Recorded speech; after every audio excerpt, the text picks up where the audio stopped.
I'll hold your hand tonight. You'll wake up safe, Annie whispered. Richard Whitmore's fingers tightened around hers. Annie froze. Mr. Whitmore? His eyes stayed closed, but the corner of his mouth moved. A small smile. Then the monitor alarm sounded. Richard's blood pressure dropped. Help, Annie called. The door opened. Nurse Patricia Voss entered with 2 other nurses. What happened? He squeezed my hand. Move back. Annie stepped away from the bed. It was 3:06 a.m. at Street Gabriel Medical Center in Atlanta. Annie Carter was 18 years old and working one of her first overnight shifts as a patient care aide trainee. Pressure 74/42, a nurse said. Call Dr. Kessler. Annie watched from the side. Then she noticed a clear IV bag connected to Richard's line. She had been in the room a few minutes earlier. The bag had not been there. Mrs. Voss. Patricia kept working. What? That IV bag is new. Yes, Annie. Medications change. There's no label. Patricia glanced at it. I said step back. Richard's hand twitched. His eyelids opened for a moment. Annie saw his eyes turn toward her. The monitor alarm became louder. 68/39. A resident reached toward the IV pump. Annie looked at the bag again. Fluid was running into Richard's line. I think something's wrong with that infusion. Annie, enough. Richard's pressure dropped again. Annie acted. She reached over and closed the IV clamp. Patricia grabbed her wrist. What are you doing? The bag wasn't there before. You do not touch an active 4. Security Supervisor Marcus Reed entered. What happened? She stopped an infusion without authorization, Patricia said. Marcus looked at Annie. Come outside. Please check the bag. Outside. Annie followed him into the hallway. Through the glass, she watched the medical team continue working. Richard's pressure started to rise. 73, 79, 84. Annie pointed toward the monitor. His pressure went up after I stopped the line. Marcus looked through the glass. The nurses are handling it. But, let them work. A nurse removed the IV bag. Annie tried to see where it went. Someone blocked her view. 20 minutes later, Richard was stable. The bag was gone. Annie searched the room after the emergency. She could not find it in the disposal bin. At 4 a.m., Patricia called Annie into a consultation room. Marcus was already there. Her phone sat on the table. Marcus said, I need to check whether you recorded Mr. Whitmore. I didn't. He's a high-profile patient. We have to investigate. I never filmed him. Patricia opened an incident report. Do you understand how serious this is? Yes, ma'am. You interfered with treatment. I thought the medication was hurting him. You are not qualified to make that decision. I told you the bag wasn't there. You should have reported it. I did. Patricia paused. Annie continued. No one listened. Patricia set down her pen. You are 18. You are new. If you want to work in a hospital, learn the difference between noticing something and deciding you understand it. Annie looked at her. What if I was right? Patricia did not answer immediately. Then she said, You follow procedure. Annie knew arguing would only make things worse. Her hospital placement mattered. She needed the experience for nursing school and could not afford to lose the opportunity. Yes, ma'am. When Annie left the room, an older nurse handed her a cup of coffee. You okay? I don't know. The nurse looked toward room 1107. First bad night? First very bad one. Annie took the coffee but did not drink it. A television in the staff area showed a report about Richard Whitmore. The screen identified him as the 50-year-old founder and CEO of Whitmore Dynamics. The reporter said he remained unresponsive after a neurological emergency. Annie looked toward his room. Unresponsive. That was what everyone kept saying. But Richard had squeezed her hand. Near the end of her shift, Patricia allowed Annie to return to room 1107 to straighten the bed. No 4 lines, Patricia said. I understand. Richard lay still. Annie adjusted his blanket. Then she took his hand. I know you heard me. No response. She waited. I don't know what was in that bag. Nothing. But I know you were different before they gave it to you. His fingers moved. Annie stopped.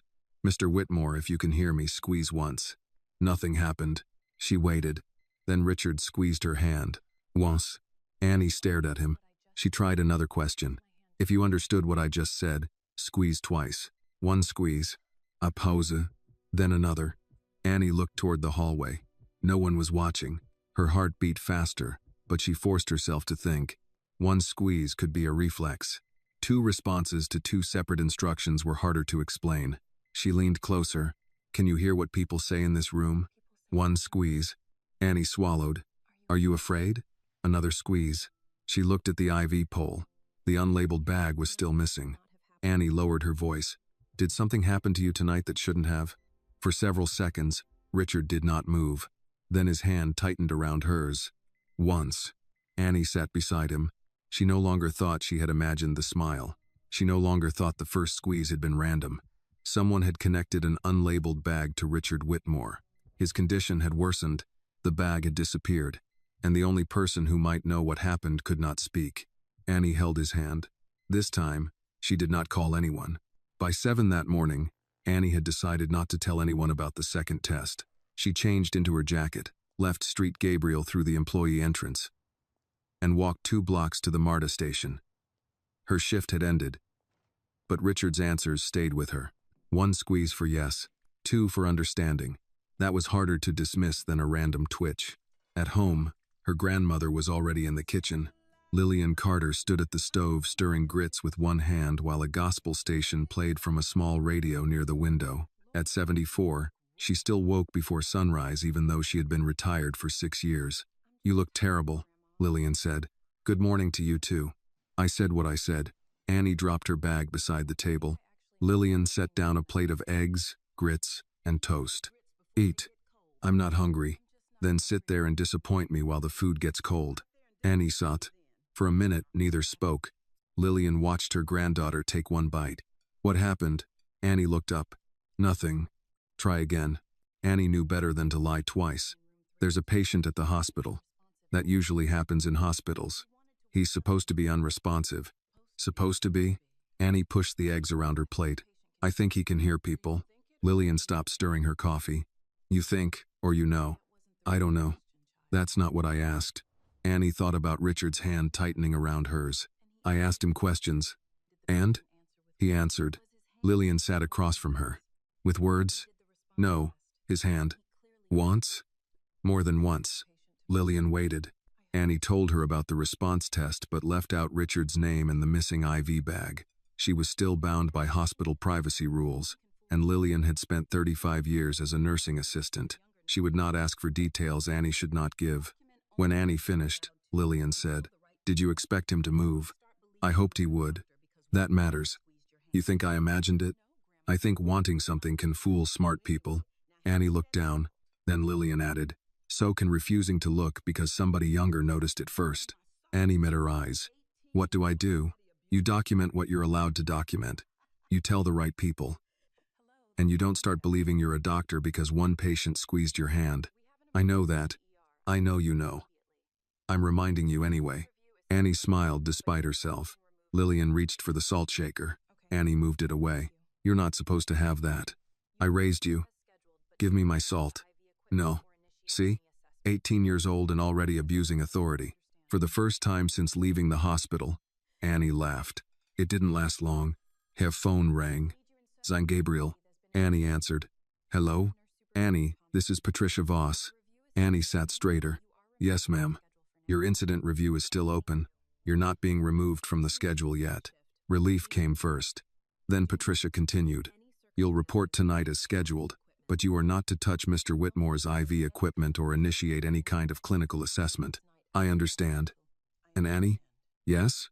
Do not discuss last night with anyone outside the hospital. I haven't. Good.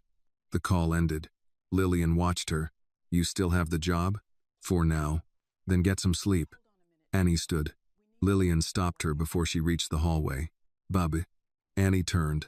If that patient is really trying to tell you something, don't make promises you can't keep. Annie nodded. That evening, Richard Whitmore's family arrived before Annie's shift began. She saw them near the ICU desk, while putting away clean linens. The first was Ben Whitmore, 25, dark suit, no tie. He moved quickly and spoke to staff without small talk. Behind him came Eleanor Whitmore, Richard's wife. She looked tired but controlled. A younger woman followed, dressed for an office rather than a hospital. Annie recognized her from one of the articles she had seen online. Claire Whitmore, Richard's half-sister. Dr. Harold Kessler met them near the conference room. Annie tried not to listen, but the doors remained partly open. The imaging hasn't changed, Kessler said. I don't want to give you false hope, Ben asked. What exactly does that mean? It means we have not seen reliable evidence of meaningful consciousness. Annie stopped folding a sheet. Eleanor asked, Can he hear us? We have no reason to believe he's processing language in a consistent way. Annie looked toward room 1107. No reason. She had one. She returned to work before anyone noticed her listening. An hour later, Ben entered Richard's room alone. Annie was replacing a water container near the sink. She started to leave. Stay, Ben said. Annie turned. I'm almost finished. Ben stood beside his father's bed. For several seconds he said nothing. Then he looked at Annie. You talked to him? The question surprised her. Yes. Why? Annie glanced at Richard. Because he's here. Ben frowned. He can't answer you. Annie said nothing. Ben noticed. What? I didn't say anything. You made a face. I didn't. You did. Annie took a breath. I'm not supposed to discuss his condition. I'm his son. I know. So tell me what you're thinking. Annie hesitated. He may hear more than people think. Ben's expression changed immediately. Who told you that? No one. Then don't say things like that. I wasn't going to. You just did. You asked me. Ben looked at his father. He has one of the best neurologists in the country. I know. And you're a trainee. Yes. So what exactly are you telling me? Annie kept her voice level. I'm telling you I think people should keep talking to him. Ben gave a short laugh. That's it? That's it. He looked toward the bed again. What am I supposed to say? Annie started toward the door. That part's not my job. He stopped her. Did he respond to you? Annie turned. Before she could answer, Kessler entered. Mr. Whitmore, we need to discuss the family meeting. Ben looked at Annie for another second, then left with the doctor. Kessler stayed behind. He waited until Ben was out of sight. Annie. Yes, doctor. I heard you have concerns about responsiveness. I reported what I saw. What you saw may have been reflex activity. I understand. You're new to neurological care. That kind of movement can be misleading. Annie nodded. A young resident stepped into the room holding a tablet. Dr. Kessler, could this be intermittent minimal consciousness? Maybe we should track command, following overnight. Kessler turned to him. That's reasonable. Put it in the monitoring notes. Annie looked at Kessler. He did not look back. The resident had just repeated the same concern Annie had raised. Now it was reasonable. Annie finished her work and waited until the room was empty again. She stood beside Richard. Your son was here. No movement. He's angry. Still nothing. I think he's scared too. Richard's fingers moved once against the sheet. Annie watched. She lowered her voice. If you can hear me, squeeze once. One squeeze. If you understand what I'm asking, squeeze twice. One. Pause. Two. Annie felt her pulserize. She glanced toward the door. Can you hear what people say in this room? One squeeze. Do you understand who they are? One. Annie waited before asking the next question. Are you afraid? Richard's hand tightened once. She looked toward the hallway. A man had stopped near the nurse's station. Gray suit, silver hair, leather briefcase. Martin Sloan, Richard's longtime attorney. He was speaking to Eleanor, but his eyes were on room 1107. Then he looked directly at Annie and smiled. If this moment moved you, please like the video and tell us in the comments where you are watching from. And if you believe stories like this deserve to be heard, subscribe to the channel and stay with us for what happens next. Martin Sloan remained near the nurse's station for several minutes before entering Richard's room. Annie stepped away from the bed. Mr. Sloan, Eleanor said from the hallway. Dr. Kessler wants us in the conference room. I'll be there in a minute. Sloan walked inside and stopped beside Richard. He was 55. Richard's attorney and longtime advisor. Annie knew the name because he appeared in almost every business article about Whitmore Dynamics. He had represented Richard for more than 20 years. Sloan looked at Annie's badge. Annie Carter. Yes, sir. You're the young woman who was here during the incident last night. Annie kept her face still. I was on duty. I heard there was some confusion. It was handled.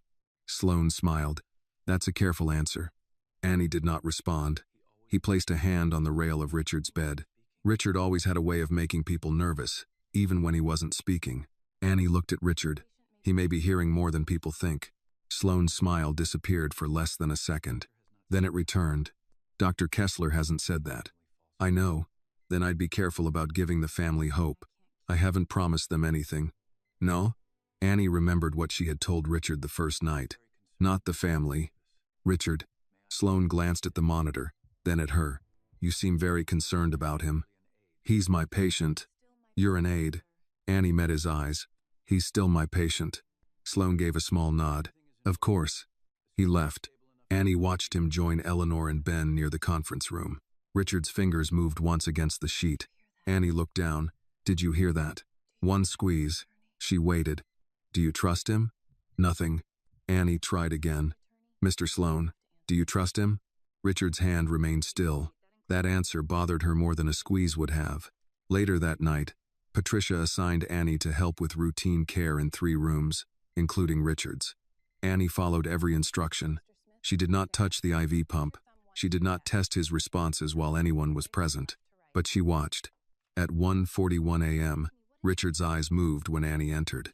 At 1:46, his thumb pressed once against the blanket after she said his name. At 1:49, he followed her voice from one side of the bed to the other. Annie wrote the times in a small notebook she kept in her pocket.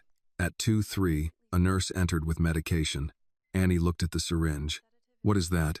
The nurse glanced at her. Scheduled medication. Which one? Annie. I'm just asking. The nurse checked the label. Midazolam. Annie frowned. Is that on his regular schedule? The nurse looked annoyed now. Do you want to do my medication pass for me? No, ma'am. Then let me work. Annie stepped back. The nurse administered the medication. Within minutes, Richard stopped responding to Annie's voice. His eyes no longer moved. His fingers did not react. At 2:11, Annie wrote another time. She stared at the page. Idan Sishifen, Idan Sishalufen, Idan Sishajofen, Ardarling Senfen, Ardan Sharifen. It could mean nothing. One night was not a pattern. But the next night, it happened again. Richard was more responsive shortly before 2. Medication followed. Then nothing. On the 3rd night, Annie came prepared. She did not ask questions immediately. She waited. At 1:42, she said, Mr. Whitmore. His eyes shifted toward her. She wrote the time. At 1:48, she touched his hand. If you hear me, squeeze once. 1 squeeze. At 1:51, she asked, Do you know where you are? 1 squeeze. At 2:04, medication was administered. By 2:12, Richard stopped responding. Annie closed her notebook. 3 nights. The same sequence. She counted the time between Richard's first clear response and the point when he became unresponsive. About 17 minutes. Not exact, but close enough to matter. The following afternoon, Patricia found Annie at the nurse's station reviewing her notes. What's that? My personal shift notes. Patricia held out her hand. Annie hesitated, then gave her the notebook. Patricia read several entries. You've been testing him again. I've been observing. You wrote 1 squeeze for yes. He responded. Patricia closed the notebook. We already discussed this. I know. Then why are you continuing? Because it keeps happening. Patricia lowered her voice. Annie, listen to me. You document what you see in the proper chart. You report concerns through the chain of command. You do not conduct your own investigation. I'm not investigating. Patricia raised the notebook. This looks like investigating. Annie took it back. What if the medication timing matters? Then a physician evaluates it. What if the physician doesn't? Patricia stared at her. That is not your decision. Annie said nothing. Patricia leaned closer. You are 18 years old. You have been on this unit less than a week. You do not have the training to accuse people because a patient moves before medication. I didn't accuse anyone. You're getting close. Patricia walked away. Annie stood alone for a moment. Then Marcus Reed appeared beside the desk. I need a word. They moved into the hallway. Marcus held a printed access report. Your employee ID was used to access a camera archive last night. Annie stared at him. I didn't access any camera. Your ID says otherwise. I don't even know how. Marcus studied her. Did you give your login to anyone?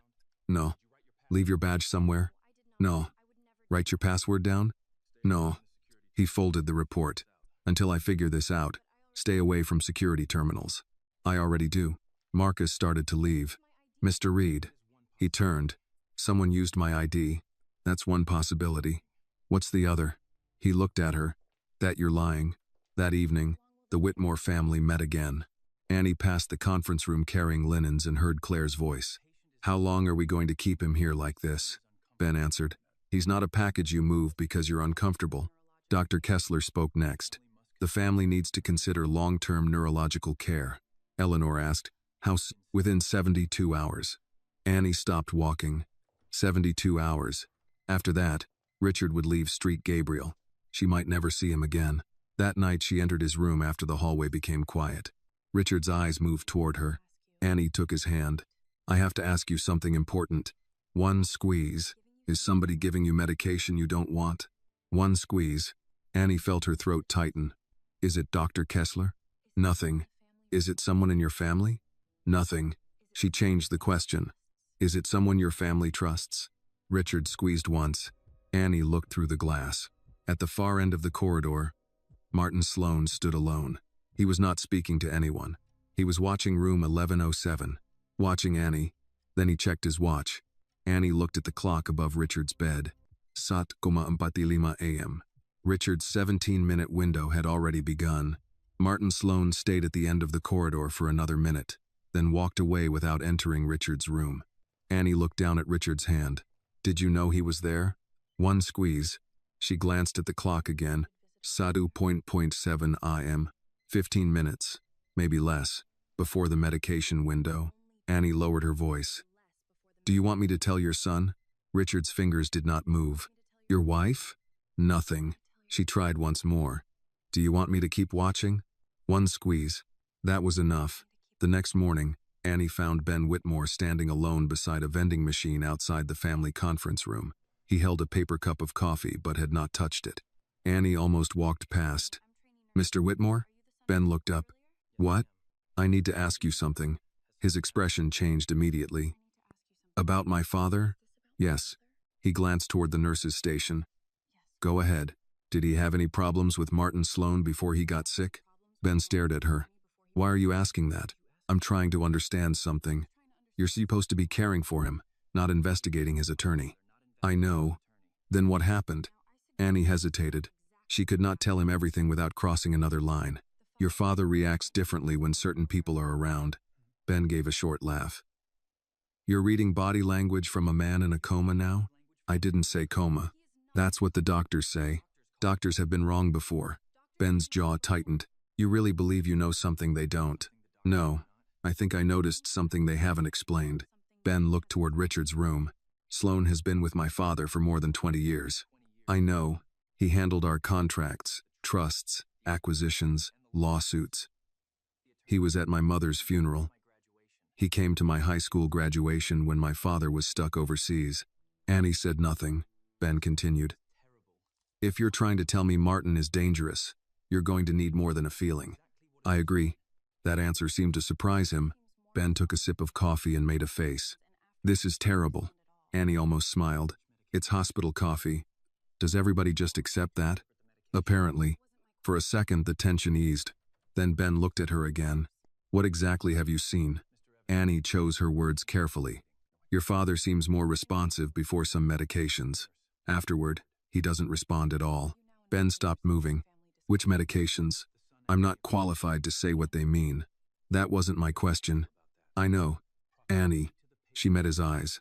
"I think the timing matters." Ben studied her for several seconds. Then Dr. Kessler appeared from the conference room. "Ben, your aunt and Eleanor are waiting." Ben looked at Annie once more. "We'll finish this later." Kessler watched him leave, then turned to Annie. "You're getting involved in family discussions now?" He asked me a question. "And you answered?" "Yes." Kessler lowered his voice. "You need to be careful." "About what?" "About believing proximity gives you authority." Annie felt the warning beneath the words. "I never said it did." "Good." He walked away. That afternoon, Annie went home and slept for 4 hours.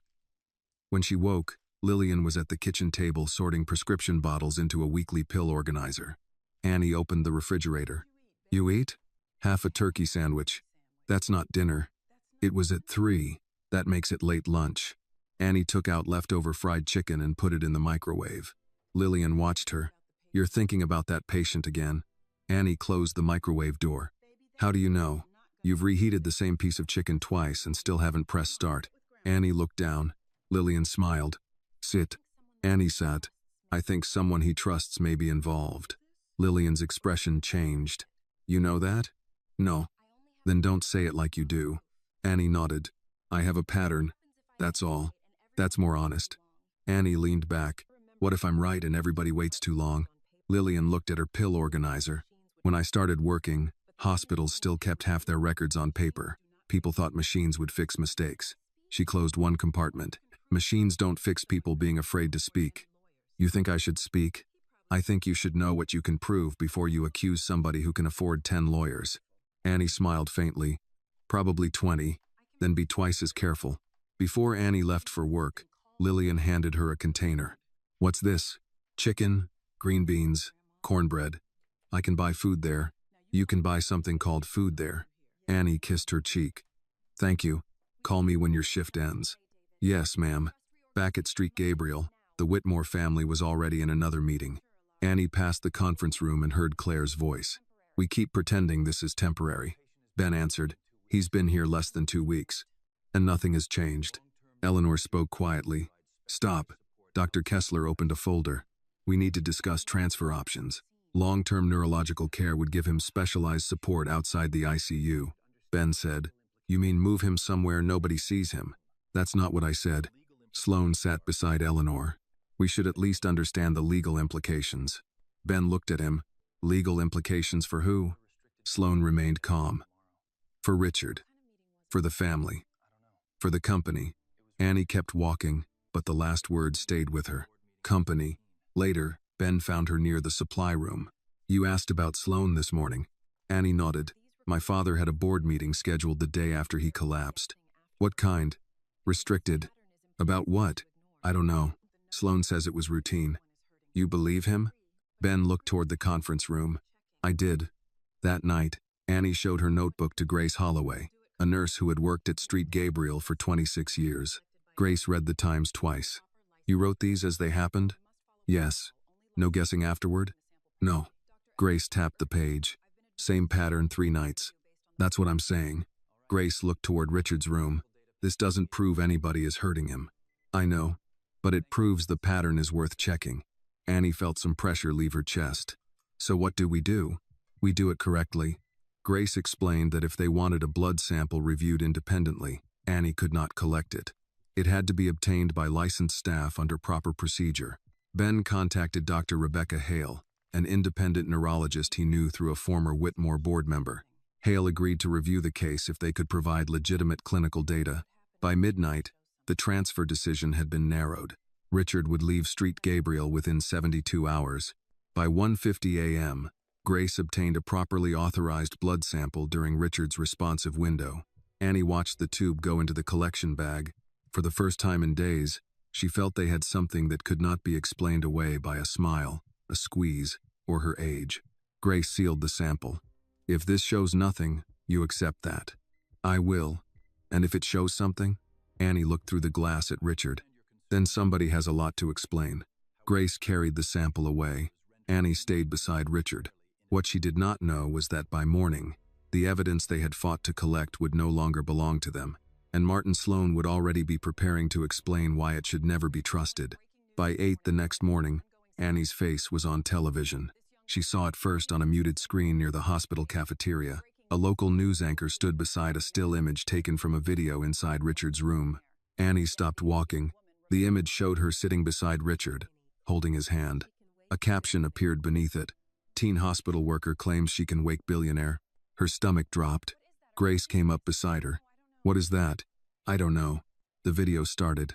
Annie heard her own voice through the television speaker after someone turned up the volume. You're going to wake up safe. The clip ended there. It did not show Richard squeezing her hand. It did not show the medical crisis. It did not show the questions Annie had asked later. It showed an 18-year-old girl beside an unconscious billionaire making what sounded like a promise she could not possibly keep. The anchor continued. Street Gabriel Medical Center has not confirmed whether the employee was authorized to be alone with Whitmore.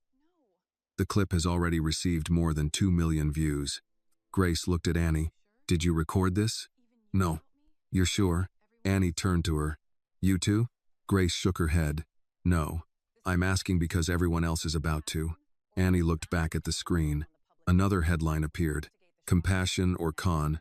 Then another. Why was an 18-year-old alone with Richard Whitmore? Her phone began vibrating. 3 missed calls. 7 text messages. Then 15. She opened one social media notification before she could stop herself. Little scammer. Another. She wants a payout. Another. Of course she found the billionaire. Annie locked the phone. Grace said, "Don't read that garbage. They don't even know me." They don't need to. That's the point. Patricia appeared at the cafeteria entrance. "Annie, administration wants you upstairs." The meeting lasted 11 minutes. Patricia sat beside a hospital administrator Annie had never met. Marcus stood near the wall. The administrator folded his hands. "Pending review. You are being suspended from patient contact." Annie stared at him. "For what?" "For several concerns." "I didn't post that video." "We're not saying you did." "Then why am I being suspended?" Patricia answered, "Because the video exists, Annie. Because you were already under review for the IV incident. And because security found access connected to your credentials." "My credentials were used. I told Marcus that." Marcus said, "We're still checking." Annie looked from one face to another. "What about Richard?" The administrator paused. "This meeting is about you." "That's what I'm afraid of." Patricia gave her a warning look. Annie continued anyway. "There was an unlabeled IV bag. His condition changed after medication. He responds before certain doses and stops afterward. Now a video gets leaked right when we start asking questions." The administrator leaned back. "You need to stop." "Why?" "Because you are making serious accusations without evidence. There's a blood sample." Patricia looked at her sharply. Annie realized she had said too much. The administrator's expression changed. "What blood sample?" "Grace was not in the room," Annie said. "A licensed nurse collected it through proper procedure." "Who?" "I'm not discussing another employee." The administrator stood. "You are suspended effective immediately. Do not access Mr. Whitmore's chart. Enter the ICU, or contact his family through hospital channels." Annie felt her face burn. "So I'm the problem now." "No one said that." "You didn't have to." Marcus handed her phone back. "I'll walk you out." The hallway seemed longer than usual. People looked at her, then looked away. Near the elevators, a young employee she recognized from environmental services whispered, "You should have just kept your head down." Annie stopped. The woman looked uncomfortable. "I'm just saying, with people that rich, you don't get involved." Annie said nothing. "Keep your head down." She had heard that advice in different forms all her life. Don't make trouble. Don't give people a reason. Be grateful you got in the room. She stepped into the elevator. Marcus followed. "You believe I leaked it?" Annie asked. "I believe someone leaked it." "That's not what I asked." Marcus waited before answering. "I don't know what I believe yet." The elevator doors opened. Outside, reporters had already gathered near the employee entrance. Marcus led Annie through a side corridor. One reporter saw her. "Annie, did you tell Richard Whitmore you could wake him up?" Another voice followed. "Were you paid by the family? Did you have permission to touch him?" Annie kept walking. A reporter moved closer. "Are you asking the Whitmores for money?" Marcus stepped between them. "That's enough." Annie reached the sidewalk. For the first time since starting at Street Gabriel, she left without knowing whether she would ever return. At home, Lillian had turned off the television. Annie turned it back on. "Don't," Lillian said. "I need to know what they're saying." "No. You need to know who you are." Annie stood in the living room with the remote in her hand. "They're calling me a scammer. I heard. They think I wanted his money. I heard that too. They think because I'm 18, because I'm black, because he's rich." Lillian raised a hand. "You don't need to finish that sentence for me." Annie sat down. For several seconds she said nothing. Then her voice broke. "I was trying to help him." Lillian sat beside her. "I know. What if this ruins nursing school? We deal with that when it comes. What if nobody believes me?" Lillian looked at her. Then the truth still happened. A knock came at the front door. Lillian stood. "I'm not expecting anyone."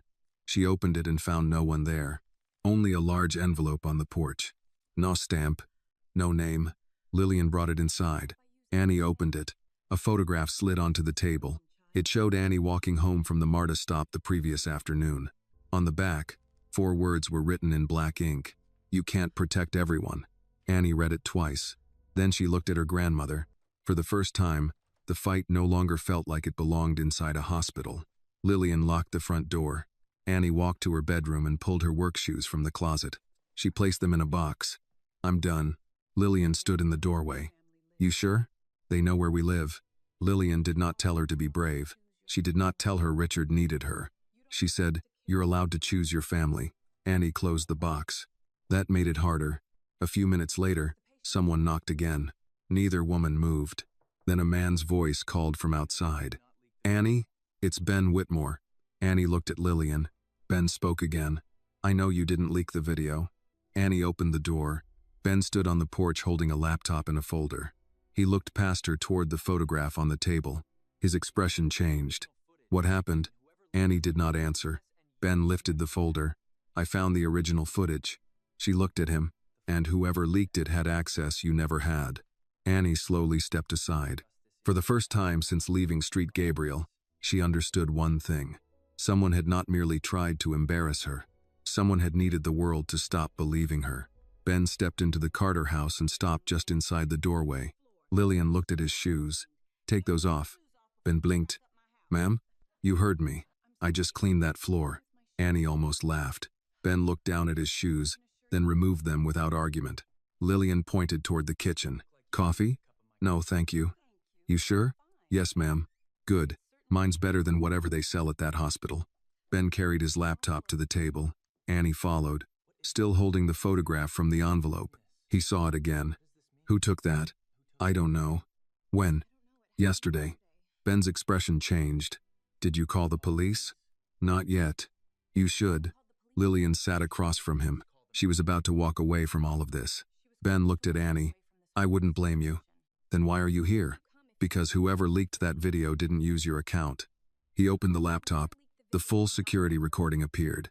It showed Annie entering Richard's room, adjusting the blanket, sitting beside him, and holding his hand. The clip continued far beyond what had been shown online. Annie heard herself say, I'll hold your hand tonight. You'll wake up safe. Then she saw Richard's fingers move. Ben paused the video. There. Annie leaned closer. You can see it. Yes. He squeezed my hand. I see something. That's more than anyone else admitted. Ben continued the video. Richard's mouth moved before the clip ended. The viral version had cut away before any response could be seen. Ben opened another window. This footage came from a hospital corridor archive. According to the system, it was downloaded through an executive-level access path. Who has that? Hospital administration. Certain security people. Legal, depending on the case. Martin Sloan? Ben hesitated. He has temporary access authority because my father is a protected patient. Annie sat back. So he could have taken it. He could have. That doesn't mean he did. Lillian placed 2 mugs on the table. One thing at a time, she said. What do you know? Not what do you suspect? Ben looked at her. My father scheduled a board meeting for the morning after he collapsed. Annie remembered what he had said at the hospital. You found out what it was about? Part of it. He took a folder from his bag. On the first page were several company names and dollar amounts. Annie frowned. I don't understand this. You're not supposed to. Most of the board wouldn't understand it without finance explaining it. Then explain it. Ben pointed to 3 companies. These are subsidiaries. Or they're supposed to be. Money moved from Whitmore Dynamics through them over almost 4 years. How much? Hundreds of millions. Lillian stopped stirring her coffee. That's not bookkeeping. No. Did your father know? I think he had just found out. Ben pulled out a calendar printout. The entry read, Internal audit restricted. Annie looked at him, and the next day he collapsed. Yes. You think that's connected? I think I'd be stupid not to ask. For the first time, Annie saw something different in Ben. Not anger. Fear. She took her notebook from her bag and placed it on the table. What's that? He asked. My notes. She opened to the pages with the times. Your father becomes more responsive before certain medication periods. Ben read the entries. How often? 3 nights in a row. And after? He stops responding. What medication? One of the doses I saw was midazolam. Ben looked up. Is that normal? I don't know. I'm not a doctor. Then who does? Dr. Rebecca Hale, if she'll still look at the sample. Ben reached for his phone. I'll call her. Annie stopped him. Before you do, you need to understand something. What? If somebody followed me home, they already know we're asking questions. Ben looked at the photograph again. Lillian said. And whoever did this wants an 18-year-old girl frightened enough to disappear. Ben's jaw tightened. They picked the wrong family. Lillian gave him a look. Don't say things you can't guarantee, son. Ben went quiet. Annie appreciated that. 10 minutes later, Dr. Hale answered. Ben put the call on speaker. I have the blood result, Hale said. Annie leaned forward. And? There is a sedative concentration that does not match the visible medication record you sent me. Ben stood. So somebody is keeping him under. Slow down, Hale said. I did not say that. I said the level is inconsistent with the chart. There could be an explanation. What kind? Documentation error. Additional medication given under an order we don't have. Timing issues. We need the complete record, Annie asked. Could the level explain why he stops responding? Yes. The room became quiet. Ben looked at Annie. We have it. Annie shook her head. No, we have a question. Lillian nodded. Smart girl. Ben exhaled. Fine, we have a question nobody can ignore. His phone rang before he could say more. He checked the screen. Sloan. No one spoke. Ben answered. What? Martin Sloan's voice came through clearly. Ben, I need you at Street Gabriel immediately. Why? There's been a serious development involving Miss Carter. Annie looked at Ben. Sloan continued. The hospital has identified unauthorized access to Richard's medical record. Ben's face hardened. We already know her credentials were used. That's not all. What else? An unapproved blood sample was removed from the hospital and sent to an outside physician. Annie felt her stomach tighten. Sloan said, security footage places Miss Carter near specimen storage. Her credentials appear in the chart. She has been communicating privately with you, and now an outside doctor is claiming there may be a medication discrepancy. Ben stared at Annie. Sloan's voice stayed calm. The legal team believes someone may be manufacturing evidence. That's insane. Then come in and prove it. The call ended. Ben closed the laptop. He knows about the sample. Annie looked at her notebook. He knows everything. At Street Gabriel, the meeting had already started when they arrived. Sloan sat at the far end of the conference table. Patricia was there. Marcus stood near the wall. 2 hospital administrators and a lawyer Annie did not recognize sat beside them. A screen displayed access records. Sloan looked at Annie. Miss Carter. Annie remained standing. He clicked a remote. Her employee ID appeared beside several restricted chart entries. Another screen showed her near the lab corridor. Then a chain of custody document marked incomplete. Sloan folded his hands. You told everyone you were only observing. I was. Yet your credentials accessed the chart. I didn't do that. You were near the specimen area. I worked on that floor, and a blood sample left the hospital without an approved outside order. Grace's name was not on the screen. Annie understood what Sloan was doing. He was isolating her. Ben stepped forward. The sample is real. Sloan looked at him. Perhaps. Dr. Hale confirmed abnormal sedation, using evidence obtained through a compromised chain. It wasn't compromised. Sloan leaned back. That will be for investigators to decide. Annie felt every eye turn toward her. Sloan continued. For now, the hospital must consider unauthorized access, possible HIPAA violations, manipulation of a vulnerable patient, and evidence tampering. Patricia looked down. Marcus did not. Annie asked, You think I made this up? Sloan answered quietly, I think truth survives scrutiny. He paused. Stories usually don't. Annie understood then. He did not need to prove she was lying. He only needed to make everyone wonder. One administrator checked his phone. Richard's transfer has been moved forward. Ben turned. To when? 36 hours. Annie looked at the clock on the wall. The sample that was supposed to save Richard had just become evidence against her, and now they had a day and a half to prove why. Annie spent the first 20 minutes of the interview answering the same questions in different forms. Did you access Richard Whitmore's medical chart? No. Did you give anyone your login? No. Did you ask someone to use your credentials? No. Did you remove a blood sample from Street Gabriel? No. Did you instruct someone else to remove one? No. The investigator across the table stopped writing. Then explain why your employee ID appears in the access record. I can't. Lillian sat beside Annie with both hands folded over her purse. The investigator looked at her. Mrs. Carter, I need your granddaughter to answer for herself. She is answering. Ma'am, she said she doesn't know. Asking it 4 more ways won't turn it into another answer. Annie touched her grandmother's arm. It's okay. Lillian leaned back but did not apologize. The investigator returned to Annie. Did you believe Mr. Whitmore was being intentionally sedated? I believed his responses changed after medication. That wasn't my question. I know. I'm telling you what I actually know. The investigator watched her for a moment. That distinction matters. My grandmother already told me that. Lillian nodded once. When the interview ended, Annie and Lillian walked through the parking lot toward Ben's SUV. Reporters were still near the hospital entrance, but Marcus had arranged for them to leave through another side. Lillian said, "You did fine. I feel like I'm being investigated for trying to help somebody. Then don't give them anything extra." What does that mean? It means be polite. Tell the truth. Don't get angry just because someone deserves it. Annie looked at her. You always say that, because you keep needing to hear it. At the vehicle, Ben was waiting. We found something. Annie stopped. What? Not enough yet. That's becoming your favorite sentence. Get in. He drove them to a coffee shop several blocks from the hospital. Marcus was sitting in the back corner with a laptop open. Annie hesitated when she saw him. Marcus noticed. I'm not here as hospital security. What are you here as? Someone who checked the logs twice. Lillian sat first. Then start talking. Marcus turned the laptop toward them. This is the access entry they used against you. Annie saw her employee number next to a timestamp. 12:10 AM. That's when they say I opened his chart? Yes. I was in room 1107. I know. Marcus clicked another file. Security footage showed Annie inside Richard's room at 2:18. She was standing beside the sink while Grace adjusted equipment near the bed. Marcus pointed at the screen.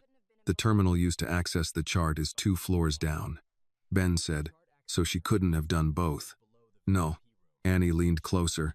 Then somebody used my login. Marcus nodded. Or copied the authentication token connected to your badge. Can you prove that? I can prove your credentials were used when you weren't there. Ben asked. What about whoever actually logged in? That's harder. Marcus opened another report. I checked administrative access, because whoever did this needed privileges above Annie's level. His expression changed. My own supervisor account was used the same night. Annie looked at him. You did it? No. Then? I wasn't in the building. Marcus showed a vehicle entry record. I left Street Gabriel at 11:40 that night. My account appears at 1:17, 1:50, 2, and 2:18. Ben sought back. So somebody didn't just frame Annie. They used me too. Annie remembered Marcus accusing her of lying. He looked at her now. I was wrong about the video. She waited. Marcus added, I should have checked before deciding what kind of person you were. Annie said, Can you find who did it? If the temporary authentication cache is still there. How long? Marcus checked his watch. Maybe 20 minutes before the system rotates the backup. Ben stood. Then we go now. Marcus shook his head. You're barred from internal systems. So was Annie. I didn't say you were using them. They returned to Street Gabriel through a service entrance. Marcus led Ben toward an archive terminal near the records department, while Annie waited with Lillian in a corridor outside. You're not going in? Annie asked. Marcus shook his head. No authorization. You're already accused of unauthorized access. We're not helping Sloan make the case for him. That irritated Annie, but she knew he was right. Ben disappeared through the secured door. 19 minutes remained. Annie checked the clock. Then 17. Lillian sat on a plastic chair. You pacing won't make that computer faster. I know. Then stop. Annie sat beside her. At 12 minutes, Ben texted Marcus. Found cache. Copying. At 9 minutes. System session resetting. Marcus muttered. Come on. At 5 minutes, a hospital administrator appeared at the far end of the corridor. Marcus stood. Problem? The administrator looked toward the records door. Why is that archive terminal active? Routine security review. Under whose authority? Mine. Not anymore. Legal requested a hold on all Whitmore-related access. Marcus stared at him. Since when? 10 minutes ago. Annie and Marcus exchanged a look. Someone knew. The administrator took out his phone. Terminate the session. Inside the records room, Ben saw the screen flash. Marcus texted him. Copy now. A reply came seconds later. Partial only. Then the connection died. Ben emerged holding a small encrypted drive. What did you get? Enough to show a remote credential bridge. Can you identify the user? Not from this. Annie felt the hope drain again. Ben said, there's more. He showed them a message on his phone from an IT technician named Owen Park. I found the originating you. Authentication backup. Can't send through hospital network. Meet me in parking deck C. Marcus frowned. When? Now. They moved toward the parking structure. Ben called Owen. No answer. Again. Nothing. At the third level of the garage, they found an empty parking space where Owen said he would wait. Ben's phone buzzed. A file had arrived. Encrypted. Then a second message. If I don't answer, don't bring this back inside. Annie looked around the garage. Where is he? Marcus called security dispatch. No one had seen Owen leave. Ben opened the file. Password required. Below it was one clue. The thing your father never forgot. Ben stared at the words. What does that mean? Annie looked at him. He's your father. Ben shook his head. That doesn't mean I know. His phone rang. Claire Whitmore. Ben answered. What? Her voice came fast. Dad's transfer changed again. When? Tomorrow morning. How early? 6. Ben looked at Annie. Less than 24 hours. Claire continued. And Martin says anyone interfering after midnight will be removed from the property. Ben ended the call. Annie looked at the encrypted file. They had proof that the digital evidence had been manipulated. Somewhere inside that file might be the name of the person who did it. But Richard Whitmore would be moved before sunrise the next day, and the password was tied to something his own son could not remember. Ben tried the password 3 times before giving up. Company founding date. His parents' anniversary. The year Richard took Whitmore Dynamics public. Each attempt failed. Marcus took the phone from him. Stop before you lock the file. Ben rubbed his face. The thing my father never forgot. That could mean anything. Annie looked at him. What did he remember that surprised you? Ben did not answer. His phone rang again. Claire. He almost ignored it, then answered. What now? Where are you? Why? Because Martin says you're trying to interfere with Dad's transfer. I'm trying to stop people from moving him before we know what's happening. Claire lowered her voice. You think I don't know what you're doing? What am I doing? Trying to control everything before the trust changes. Ben laughed once. That's rich coming from you. Annie watched him. Claire went quiet. Ben continued. You've been meeting with Sloan. That's none of your business. It becomes my business when Dad is unconscious and you're asking about voting rights. Claire hung up. Ben stared at the screen. Annie said, You think she's involved? I know she wants something. That's not the same thing. Ben looked at her. You're defending her now? No. I'm saying wanting money doesn't prove she drugged your father. Marcus nodded. She's right. Ben did not like hearing it from either of them.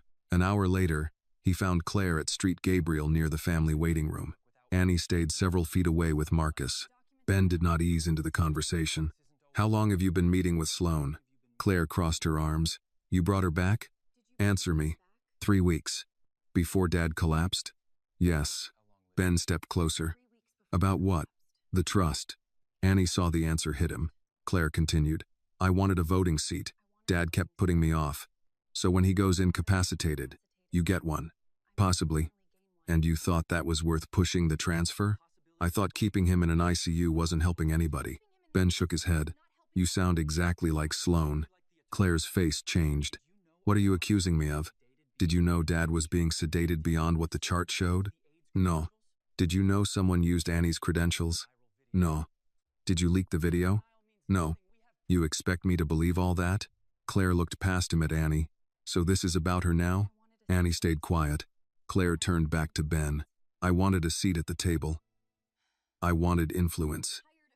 I was tired of Richard treating me like a child he had to manage. You were willing to benefit if he never woke up. Claire's jaw tightened. Yes. The admission silenced everyone. Then she added, That doesn't mean I wanted him dead. Ben stared at her. Claire's voice dropped. I wanted power, Ben. I didn't want a coffin. It was not an apology. It was enough to make Annie reconsider her. Claire was ambitious. Selfish, maybe, but fear in her voice sounded real. Before Ben could answer, Grace called Annie's name from the end of the corridor. Dr. Hale is here. Ben turned immediately. Rebecca Hale had entered through a side entrance with a compact neurological testing kit. She wore no hospital badge. You have 10 minutes, Grace said. Maybe less. Hale looked at Annie. You're the aide? Yes, ma'am. You understand I'm not here to prove you right. I know. I'm here to see whether the patient demonstrates consistent response. That's all I want. Hale studied her for a second. Good answer. Marcus remained outside to watch the corridor. Grace stayed inside because Richard needed licensed staff present. Ben stood near the window. Hale began with standard verbal commands. Mr. Whitmore, open your eyes. Nothing. Look toward my voice. Nothing. Ben's expression fell. Annie waited. She knew this part. He doesn't always answer strangers. Hale looked at her. Try. Annie moved beside Richard and took his hand. Mr. Whitmore, it's Annie. His fingers moved. Ben stepped closer. Hale raised a hand. Don't interrupt. Annie continued. If you can hear me, squeeze once. One squeeze. Hale watched Richard's hand. Again. Different command. Annie said, don't squeeze. Move your thumb. Richard's thumb shifted against her palm. Hale leaned closer. Mr. Whitmore, look left. Nothing. Annie repeated it. Look left. Richard's eyes moved. Hale immediately changed the instruction. Look right. Richard did. Ben whispered, Dad. Richard's eyes stopped. Hale ran several more commands. Not everyone produced a response. Enough did. Hale finally stepped back. He's showing consistent command following. Ben looked at her. Meaning? Meaning I believe your father has covert consciousness. Annie felt the words settle. Not reflex. Not imagination. Hale continued. His awareness may fluctuate, especially under medication, but he is processing language. Ben moved toward the bed. Dead? Richard did not respond. Ben's face tightened. Annie said quietly, Give him time. Before Hale could document more, the door opened. Dr. Kessler entered. What is this? Grace answered first. Independent neurological review. Not authorized through this hospital. Ben stepped forward. I authorized it as his son. You don't have sole medical authority. Hale remained calm. I have observed repeated command following. Kessler looked at her equipment. Under uncontrolled conditions. I can repeat the assessment. Not here. Ben stared at him. You're refusing to test a conscious patient. I'm refusing to let an outside physician conduct unapproved procedures in my ICU. It wasn't a procedure. Kessler ignored him and called administration. Within minutes, Hale was ordered off the unit. Her equipment had to leave. Her access to Richard ended. Again, Annie watched something real become something the hospital could argue about. As Hale left, she told Ben, I'll document what I saw, Kessler said. And legal will document how you saw it. The clock above the nurse's station read 7:14 a.m. Less than 24 hours remained. By noon, Annie was sitting alone in the hospital chapel. She had not gone there to pray. She wanted a room without cameras. She heard the door open behind her. Eleanor Whitmore entered. Annie stood. Mrs. Whitmore. Sit. Eleanor sat 2 seats away. For several seconds she looked straight ahead. Then she asked, Did my husband really answer you? Yes. Not once. No. More than once? Yes. Eleanor pressed her lips together. When? Several nights. And you believe he understood you? I do. Eleanor nodded slowly. Then tears filled her eyes. Not many. She wiped them away before they fell. The night Richard collapsed, he called me. Annie waited. Eleanor continued. He sounded frightened. Richard never sounded frightened. What did he say? He said, If anything happens to me, don't trust the first story you're told. Annie felt her attention sharpen. Did you tell Ben? The call disappeared from my phone history.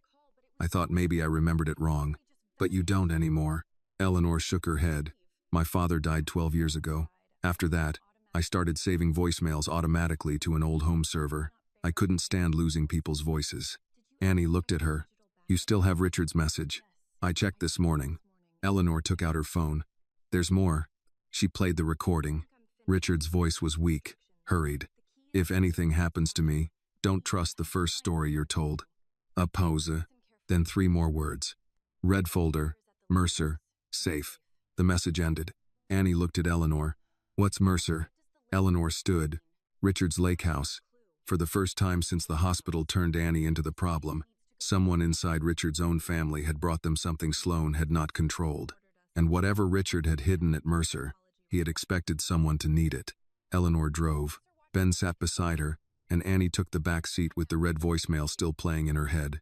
Mercer turned out to be a lake house near Lake Lanier, north of Atlanta. Richard had bought it before Whitmore Dynamics became a national company. Eleanor said he rarely went there now. He kept saying he'd sell it, she said. Why didn't he? Ben asked.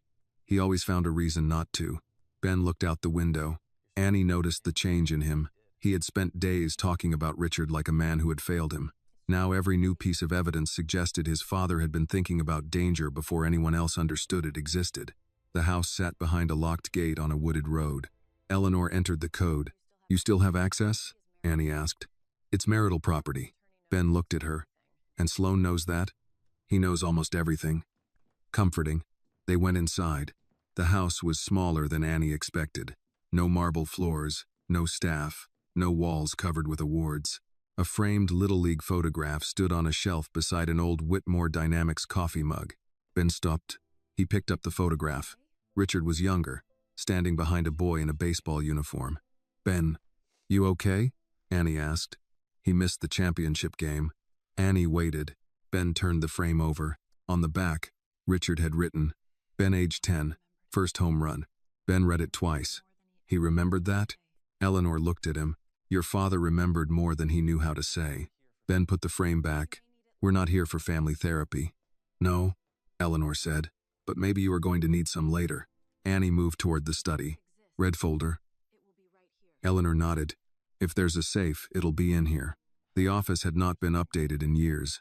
An old desktop computer sat beneath a shelf. Paper files filled 2 cabinets. Ben checked behind the paintings. Nothing. Annie opened a closet. Here. A small wall safe had been installed behind a row of winter coats. Ben entered the year Whitmore Dynamics was founded. Denied. He tried Richard and Eleanor's wedding date. Denied. Eleanor said, Stop. We don't know how many attempts it allows. Ben stepped back. Annie remembered the encrypted file. The clue from Owen. Ben looked at her. The thing your father never forgot. He tried a major company date. Denied. Eleanor said, Maybe it isn't business. Ben looked at the Little League photo in the other room. What did he never forget? Eleanor answered first. Your mother's death. Ben's face hardened. That's not a password. I didn't say it was. Annie watched him. What date mattered to him before the company? Ben looked annoyed. How would I know? You're his son. That hasn't exactly been useful so far. Annie stayed quiet. Ben stared at the keypad. Then something changed in his face. He entered 8 digits. The safe unlocked. Eleanor looked at him. What was it? My birthday. No one spoke for a moment. Ben opened the safe. Inside was a red folder, a USB drive, several legal documents, and a sealed envelope. No cash, no jewelry. He handed the folder to Eleanor. She opened it. The first pages showed company transfers. Ben recognized several names from the internal audit. These are the shell companies. Annie pointed to a handwritten note clipped to the front. What does that say? Ben read it aloud. If I am ever unable to speak, assume someone has made sure of it. Eleanor sat down. Ben looked at the USB drive. We need to see what's on this. The old computer still worked. Eleanor found a newer laptop in a cabinet and connected the drive. One video file appeared, dated 2 days before Richard collapsed. Ben clicked it. Richard appeared on screen in the same study. Healthy, awake, angry. If you're watching this, he began. Then something happened before I finished the audit. Ben leaned closer. Richard continued. I have reason to believe Martin Sloan used vendor structures connected to Whitmore Dynamics to divert corporate funds. I do not yet have enough proof to take this public. Eleanor covered her mouth. Richard looked directly into the camera. Sloan has access to my trust, my legal records, and most of my private business schedule.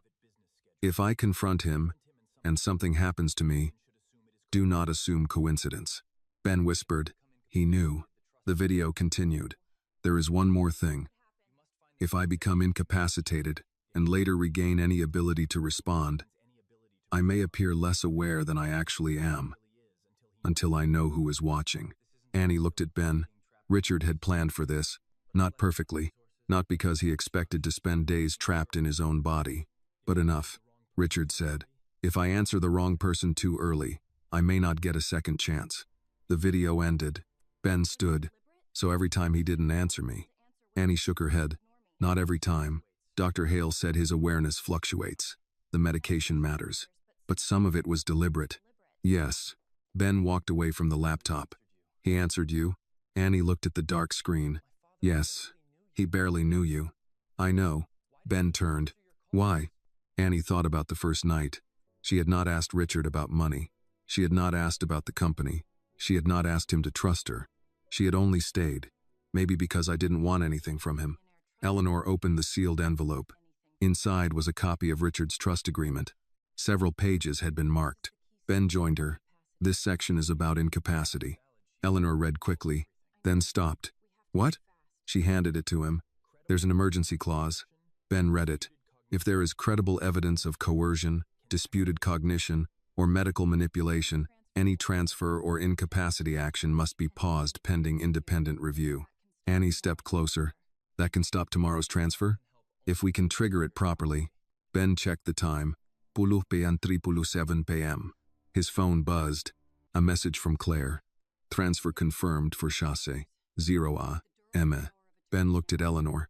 We have less than 8 hours. Then Annie's phone rang. Unknown number. She answered. No voice at first. Then a man said, You should have stayed home. The call ended. Annie looked toward the front windows. A car was parked beyond the gate. Its headlights were off. Eleanor locked the study door. Ben grabbed the red folder and USB. We leave now. As they moved toward the back entrance, Annie understood the change. Until tonight, they had been trying to prove Richard was still conscious. Now they had something more dangerous. Proof that Richard had expected betrayal, and someone outside Mercer House already knew they had found it. Ben drove back toward Atlanta while Eleanor kept the red folder on her lap and Annie watched the road behind them. The car that had been outside Mercer House did not follow. That did not make Annie feel safer. At 11:21 p.m., her phone buzzed again. This time it was an email. Legal notice, Carter family. She opened it. The first page named her. The second named Lillian Carter. By the third paragraph, Annie stopped reading. What is it? Ben asked. She handed the phone to Eleanor. Eleanor read silently. They're threatening civil action. For what? Unauthorized access, interference with medical care, misuse of confidential information. Annie looked at Ben. They included my grandmother. Ben tightened his grip on the wheel. Sloan. Eleanor kept reading. It says any continued contact with Richard or use of Whitmore records may be treated as intentional misconduct. They're trying to scare her, Ben said. It's working, Annie replied. No one answered. When they reached the Carter house, Lillian was awake at the kitchen table.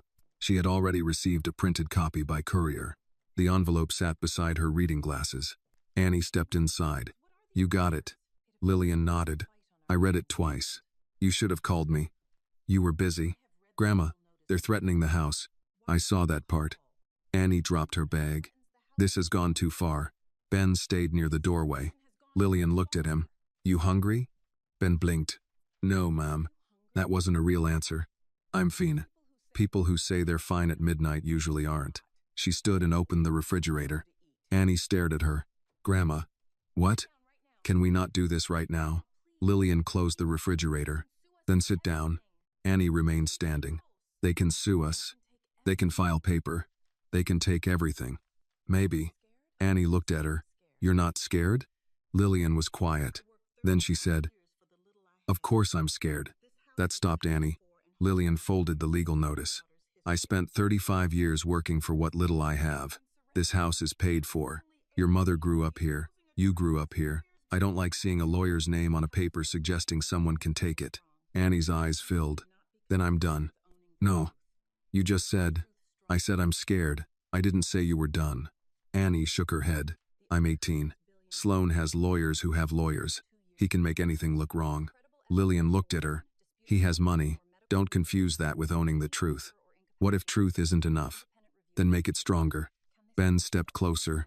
We may have a way. He placed the trust documents on the table. Eleanor opened to the marked section. Richard added an emergency clause 2 years ago. Lillian adjusted her glasses. What kind? If there is credible evidence of coercion, disputed cognition, or medical manipulation, no transfer or incapacity action can proceed until an independent review is completed. Annie looked at Eleanor. So we can stop the transfer. Only if we trigger the clause correctly. How? Evidence must be submitted to the trust's independent reviewer before 6 in the morning. Ben checked the time. 11:40 p.m. 6 hours and 12 minutes. Lillian looked at the clock. That's not much. No, Eleanor said. Ben opened the red folder. We have Richard's video, the audit records, the trust clause, the access log inconsistencies, and Dr. Hale's observations. Annie added, and the blood result. Eleanor shook her head. Sloan already poisoned that evidence. Ben looked at her. Meaning? He'll say the sample was mishandled. He'll say the video was altered. He'll say the documents were taken from Mercer after Annie and I had reason to fabricate them. Annie sat down. So even Richard's own evidence isn't enough. It may be enough to delay things, Eleanor said. But Sloan knows how to create doubt. Ben walked to the window. He doesn't need to prove we're lying. Annie finished the thought. He just needs to make everyone unsure. Lillian looked from one face to another. Then you need something he can't explain away. No one spoke. Annie thought about Richard. His responses. His eyes moving before medication. The first smile. Then another thought came. He can explain us. Ben turned. What? Sloan can say I'm emotional. He can say you want control of the company. He can say Eleanor is panicking. He can challenge documents. She looked at the trust papers, but he can't explain Richard. Eleanor understood first. If Richard responds in front of the right people, Ben said, he's too inconsistent. Not with me. The words came out before Annie could reconsider them. Ben stared at her. Annie continued, he doesn't answer every time, but when he's in that window, he answers me more than anyone else. Lillian frowned. You're thinking about going back. Yes. You're suspended. I know. You were told not to contact him. I know. And a lawyer just threatened this family. Annie lowered her voice. I know. Lillian stood. For a moment, Annie thought she would order her to stay home. Instead, Lillian walked into the hallway and returned with a small wooden box. She opened it. Inside was a silver nursing pin. Annie recognized it. Lillian had worn it for years before retiring. Grandma, no. Lillian placed it in Annie's hand. I'm not giving you permission to wear it. I know. You haven't earned the title yet. Annie closed her fingers around the pin. Lillian looked at her. Earn the title later. Protect the patient now. Annie swallowed, then nodded. Ben checked his phone. We need an independent reviewer, Dr. Hale, and someone who can confirm the access manipulation. Marcus, Annie said. Eleanor added, Patricia may know more than she has admitted. Ben looked at the clock again. 12:03 a.m. 5 hours and 57 minutes. His phone rang. Martin Sloan. Ben answered on speaker. Where are you? Sloan's voice was calm. Ben, the family has had enough disruption. Richard's transfer will proceed at 6. Ben looked at Eleanor. Not if the emergency clause is triggered. Silence. Only for a second. Then Sloan said, What emergency clause? Ben smiled without humor. The one my father apparently forgot to tell you about. The call ended. Annie looked at him. You shouldn't have told him. Ben's smile disappeared. He knew she was right. 30 seconds later, Eleanor's phone buzzed. A hospital notification. Richard Whitmore transfer preparation advanced. New departure time. 4:32 a.m. Annie checked the clock. Sloan had just taken 90 minutes away from them. At 12:18 a.m., Ben called Marcus. Richard's transfer moved to 4:30. Marcus was silent for a second. Who authorized that? Sloan pushed it through after I mentioned the emergency clause. Then he knows you found something. We need you. Marcus answered. Meet me at the employee garage. 15 minutes. Annie stood from Lillian's kitchen table. Lillian looked at her coat, then at the silver nursing pin in Annie's hand. You keeping that in your pocket? Yes, ma'am. Good. Annie Hugel here. Lillian held on longer than usual. Call me. I will. And Annie? Yes? Don't try to be brave for everybody. Just tell the truth and stay where you're useful. Annie nodded and left with Ben and Eleanor. At Street Gabriel, Marcus was waiting beside a service entrance. I checked the transfer paperwork, he said. It's active. Ambulance requested for 4:15. Ben looked at his watch. We need time with my father. You're restricted. Eleanor isn't. Marcus looked at her. Eleanor said, I'm still his wife. That gets you into the room, not them. Annie asked, what about Dr. Hale? She's on her way, but legal already flagged her access. Ben said, Then we don't need a full exam. We need Richard to show he can respond. Marcus looked at Annie. You think he will? I think he can. That's not what I asked. Annie met his eyes. No, I don't know. Marcus nodded. Better answer. Eleanor entered through the main family access point. 10 minutes later, she called Ben. They're letting me stay with him until transfer prep starts. Ben looked at Annie. We need to get you in. Marcus shook his head. If I walk a suspended employee through a secured ICU, Sloan wins before you reach the bed. Annie thought about Grace. Call Nurse Holloway. Marcus did. Grace answered on the third ring. When Marcus explained, she sighed. You people are going to get me fired. Ben said, you can say no. I know. A pause. Then Grace said, service stairwell, 3rd floor. Don't be stupid. 12 minutes later, Annie entered room 1107 wearing a visitor jacket over her clothes. Grace stayed near the door. Eleanor stood beside Richard. He looked unchanged. Annie approached the bed. Mr. Whitmore, it's me. No response. She took his hand. If you can hear me, squeeze once. Nothing. Ben watched from behind the glass with Marcus. Annie waited. Richard, we found Mercer. His fingers moved. One squeeze. Eleanor covered her mouth. Annie continued. We found the red folder. One squeeze. We know about Sloan. Richard's hand tightened again. Eleanor whispered, he understands. Annie looked toward the door. We need to stop your transfer. But we also need something Sloan can't explain away. Richard's fingers moved once. Annie leaned closer. If you understand what we're trying to do, squeeze once. 1. If Sloan comes in, can you stay still? A pause. Then one squeeze. Annie almost smiled. You're better at pretending to be asleep than everybody thinks. Richard's mouth shifted. That same small smile. Eleanor saw it. He did that?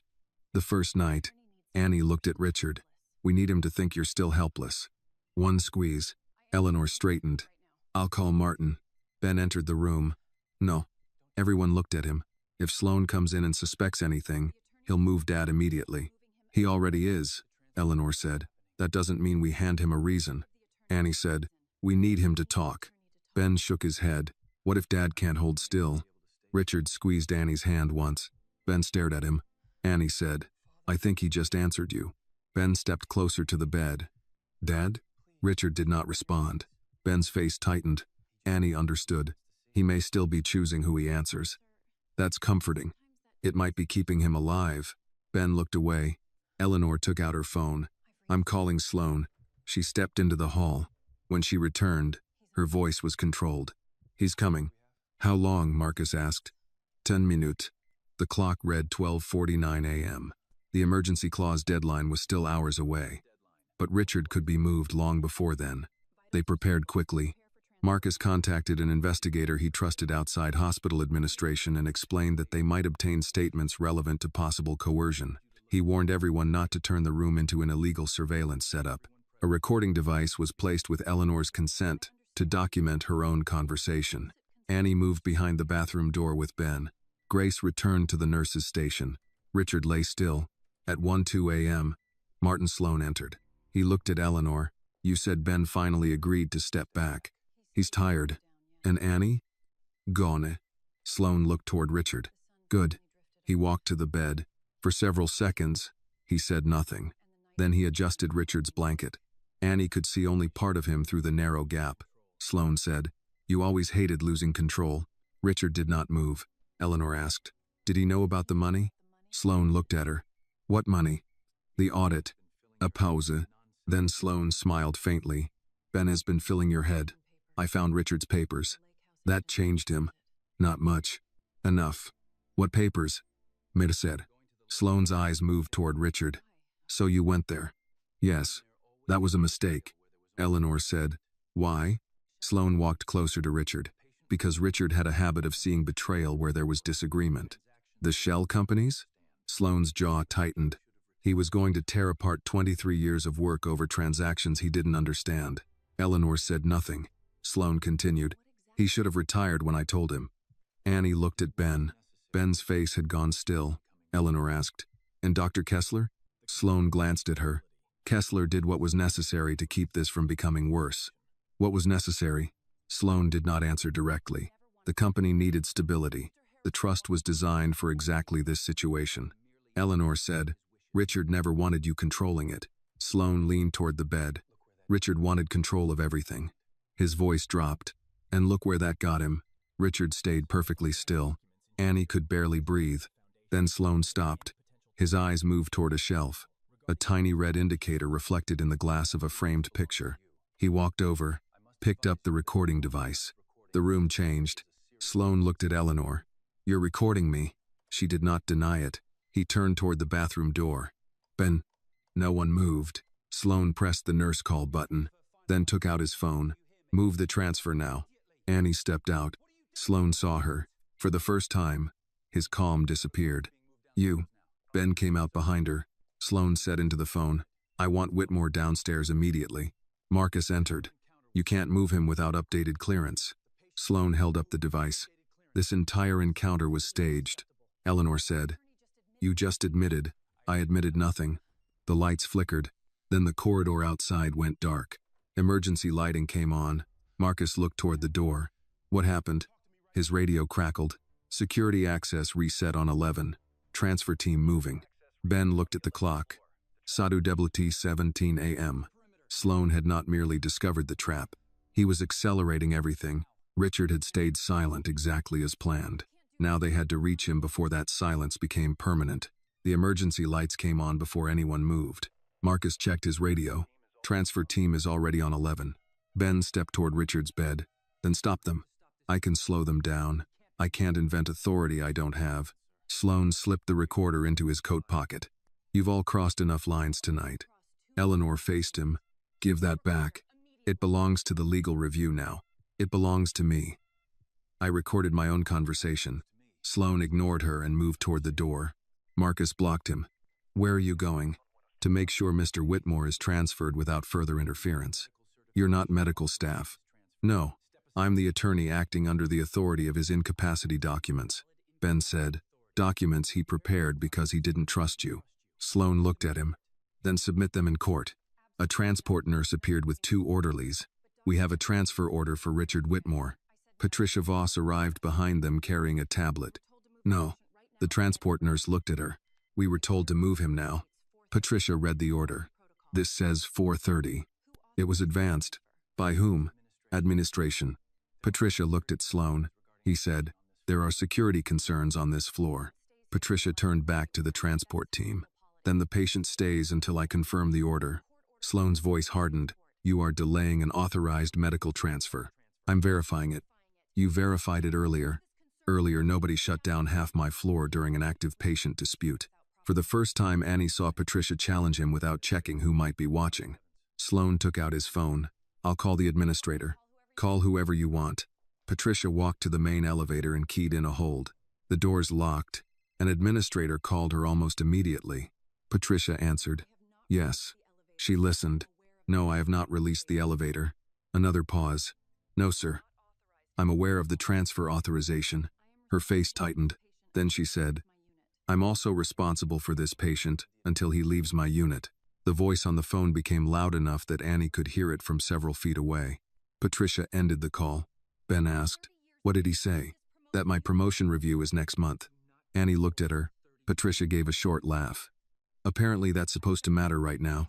Sloane stepped closer. Patricia, don't destroy 30 years over this. She looked at him. I spent 30 years protecting this hospital. Tonight I'm protecting the patient. Sloane's expression changed. Then he turned to the orderlies. Use the service elevator. Marcus immediately raised his radio. Lock service lift access. Static answered. Then a security officer said, negative. Override already active. Marcus swore. Sloane started down the hall with the transport team. Ben moved after them. Marcus grabbed his arm. Don't make this physical. He's taking my father. And if you assault anyone, he'll use it. Annie looked through the glass at Richard. He lay still. No movement. No sign that he had heard any of it. Grace came from the nurse's station. They're bringing a stretcher. How long? Annie asked. 2 minutes. Marcus looked at the map on his tablet. Service elevator goes directly to basement transport. Ben said, then we go downstairs. We'll never beat them using the public elevator. Patricia pointed toward a restricted stairwell. That does. Marcus looked at her. You sure? I've worked here 30 years. They moved. Eleanor stayed with Richard. Annie stopped at the stairwell door. I'm not leaving him. You have to, Marcus said. They won't let you stay on the transport. What if he wakes up? He won't be alone. Eleanor's with him. Annie looked back. Richard's hand rested beside him. For a second she wanted to return. Then Eleanor met her eyes and nodded. Go. Annie followed Marcus and Ben into the stairwell. They took the steps fast. By the 8th floor, Ben was breathing hard. Annie looked back. You okay? Keep moving. At the 6th floor, Marcus's radio crackled. Whitmore transport leaving 11. Ben increased his pace. Basement? Not yet. At the 4th floor, Annie nearly missed a step. Marcus caught her arm. Slow down. We don't have time. We have less time if you break your ankle. They kept moving. At the 2nd floor, Marcus's radio sounded again. Service lift descending. How long? Ben asked. Maybe 90 seconds. They reached the basement corridor. The doors were locked. Marcus swiped his badge. Red light. He tried again. Denied. Ben starred. Your badge too? Somebody changed access. Annie looked through the narrow window. The ambulance bay was less than 50 yards away. Can we go around? 3 minutes. We don't have 3 minutes. Marcus hit the intercom. Security Supervisor Reed. Open basement corridor door. No response. Then Annie saw someone on the other side. Patricia. She swiped her badge. The door opened. You took the employee elevator? I know where the old override still works.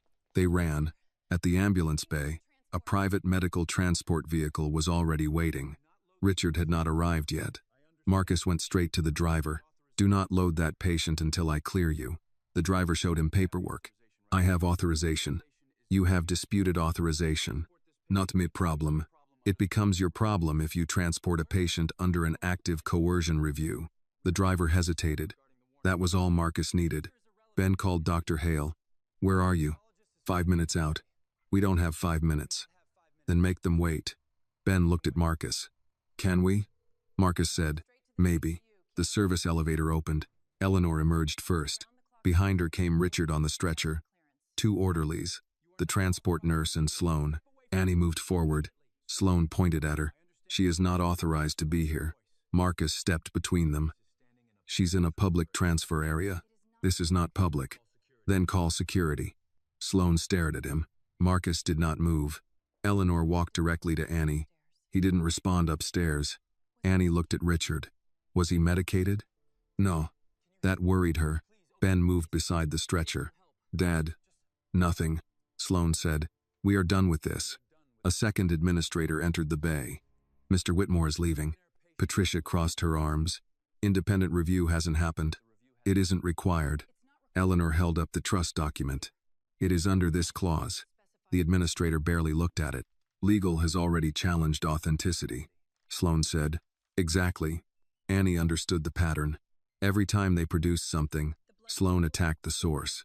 The blood sample, the video, the access logs, the Mercer documents. Now the trust clause. Ben looked toward the entrance. No Hale. Marcus checked his phone. 2 minutes. Sloane signaled to the transport team. Load him. The orderlies moved. Annie stepped toward Richard. Sloane blocked her. You've caused enough damage. Annie looked at him. I didn't put him in that bed. For the first time, Sloane had no immediate answer. Then a group of reporters appeared beyond the outer barrier. Someone had leaked the transfer. Cameras turned toward the ambulance bay. Claire arrived behind them, demanding to know why the transfer had been delayed. Sloane saw the cameras. His posture changed. He stepped toward them. This situation has been complicated by an unauthorized former employee who has repeatedly interfered with Mr. Whitmore's care. Annie heard the words. Former employee. Unauthorized. Interference. He was building the story again. Claire looked at Annie. Is this really still about her? Ben answered. It was never about her. Sloane raised his voice. It started with her. Then he pointed toward Annie in front of everyone. An 18-year-old aide decided she could speak to a coma patient, and now an entire family is being manipulated by it. The cameras turned. Annie looked at Richard. He remained still. Dr. Hale had not arrived. The legal clause was disputed. The evidence had been attacked. The transfer team was ready. There was nothing left to hide behind. Annie walked toward the stretcher. Sloane said, Do not touch him. She ignored him. Marcus stepped between Sloane and Annie. Let her speak. Annie took Richard's hand. Cold, still, the same hand she had held the first night. She bent closer. Mr. Whitmore. No response. Behind her, cameras kept recording. Sloane gave a small smile. Annie tightened her fingers around Richard's hand. We're out of time. Nothing. She looked at his face. Then she understood what she had to ask. Not whether he could hear. Not whether he was afraid. Something only Richard could decide. You don't have to hide anymore. Richard did not move. Richard's hand stayed still in Annie's. Sloane looked toward the reporters. You see? This is exactly what I've been talking about. Annie ignored him. She leaned closer to Richard. The first night I met you, everybody thought I was interfering. No response. I told you I'd hold your hand until you woke up safe. Ben stood on the other side of the stretcher. Eleanor held the trust documents against her chest. Patricia and Marcus blocked the transport team from moving forward. Sloane said, "This needs to end." Annie kept her eyes on Richard. You smiled at me that night. Nothing. She waited, then said, "Smile again." For several seconds, Richard's face did not change. A reporter lowered his camera. Sloane exhaled. Then the corner of Richard's mouth moved. Annie saw it first. Look. Ben leaned closer. Richard's mouth moved again. A clear smile. Eleanor covered her mouth. One of the reporters said, "Did everyone see that?" Sloane stepped forward. Facial reflex. Nothing more. Dr. Hale's voice came from behind the crowd. Then let's test that. She entered the ambulance bay carrying a small medical bag. Sloane turned. You are not authorized to examine him. I don't need to examine him to observe whether he follows a command. Hale moved closer. Annie, repeat the question pattern you used before. Annie nodded. She held Richard's hand. If Martin Sloane is the person you were afraid of, squeeze my hand twice. Nothing happened. Annie waited. One squeeze. A pause. Then another. Ben shut his eyes for a moment. Eleanor whispered, "Richard." Sloane shook his head. This proves nothing. She could be applying pressure to his hand. Hale looked at Annie. Let go. Annie released Richard's hand. Hale leaned over the stretcher. Mr. Whitmore, if you understand me, move your right thumb. Nothing. Sloane looked toward the administrator. We are wasting time. Then Richard's thumb moved. Once. Hale changed the instruction. Do not move your thumb. Look toward your son. Richard's eyes remained closed. Ben whispered, Dad. A few seconds passed. Richard's eyelids opened slightly. His eyes shifted toward Ben. Ben stopped breathing. Dad? Richard's eyes stayed on him. Ben's voice broke. I'm here. Sloane stepped back. Hale said, Mr. Whitmore, look toward your wife. Richard's eyes moved toward Eleanor. She began crying. Not loudly. She reached for the rail of the stretcher. I'm sorry. Richard blinked once. Hale turned toward the hospital administrator. That is repeatable command. Following. He is not behaviorally unresponsive. The administrator looked at Sloane. Sloane answered immediately. He has fluctuating neurological activity. That does not establish legal capacity. No, Hale said, but it does establish that moving him before an independent assessment is reckless. Marcus received a call through his earpiece. He listened, then looked at Ben. Federal investigators are entering the garage. Sloane's expression changed. Ben noticed. You knew they were coming? Marcus said. I sent the credential evidence earlier. Sloane turned toward the exit. Marcus moved into his path. Stay here. On what authority? At the moment, I'm asking. Sloane looked at the cameras behind them. He stopped. Annie turned back to Richard. He was still fighting to keep his eyes open. She said, Mr. Whitmore, I need one more answer. Hale nodded. Annie continued, if you intentionally hid some of your responses because you believed someone was watching you, squeeze once. Richard's hand rested open on the sheet. No movement. Then his fingers closed. Once. Ben looked at Annie. So he was pretending. Sometimes, Hale corrected. Don't confuse strategic non-response with full control. His condition is still serious. Ben nodded. That distinction mattered. Richard had not been playing a game. He had been surviving with whatever control remained. Sloane spoke from behind them. This is absurd. You're building a conspiracy from finger movements. Annie looked at him. No, we built it from the money, the fake access logs, the sedation, the trust documents, and Richard's own video. Sloane's face tightened. Annie added, his hand just tells us he's still here. Two investigators entered with hospital legal counsel. Marcus handed over a drive. This contains access records showing employee credentials were used while the employees were documented elsewhere. Ben gave them copies of the Mercer files. Eleanor handed over Richard's voicemail and trust documents. Hale said, "I can provide a written statement regarding command following and suspected covert consciousness." Sloan pointed toward Annie. "And the blood sample?" "Obtained through compromised procedure." An investigator answered, "That will be evaluated separately." Sloan looked at him. "You're not arresting me." "No one said we were." "Then get out of the way. You are free to have counsel present. You are also being asked to remain available while we determine whether evidence has been destroyed or altered." For the first time, Sloan looked less certain. Then Richard made a sound. Everyone turned. It was not a word. Only air pushed through his throat. Annie leaned closer. "Don't force it." Richard's eyes moved toward Sloan. His right hand lifted less than an inch from the sheet. Then one finger extended. Toward him, the room went silent. Sloan stared back. Ben said, "I think that one was pretty clear." Kessler arrived from the elevator with two members of hospital administration. He stopped when he saw Hale. "What's happening?" The investigator turned to him. "Dr. Harold Kessler?" "Yes. We need you to remain available as well." Kessler looked at Sloan. It was quick, but Annie saw it. So did Marcus. Hale stepped toward Richard's medication pump. "No further sedating medication without independent review." Kessler said, "You have no authority." Patricia interrupted. "Tonight she does." Kessler looked at her. Patricia met his eyes. "I've already placed a safety hold in the chart pending review." He stared at her. "You cannot do that based on an AIDS claims." Patricia answered, "I did it based on what I just watched." Annie looked at her. Patricia did not look away this time. The transport nurse removed the transfer paperwork from the stretcher. "We're not moving him," Sloan said. "You don't have the right to." Eleanor cut him off. "I do." She held up the trust agreement. "And I'm invoking the emergency clause." The administrator finally nodded. "Transfer suspended." The ambulance driver shut off the engine. For the first time all night, the countdown stopped. Ben went to his father. He hesitated before touching him. "Dad." Richard looked at him. Ben swallowed. "You should have told me." Richard could not answer. Ben nodded as though he understood anyway. "Yeah. We've got a lot to talk about." Annie stepped back. Her role was finished for the moment. Then Richard's fingers moved against the sheet. She noticed. He was reaching. Annie took his hand.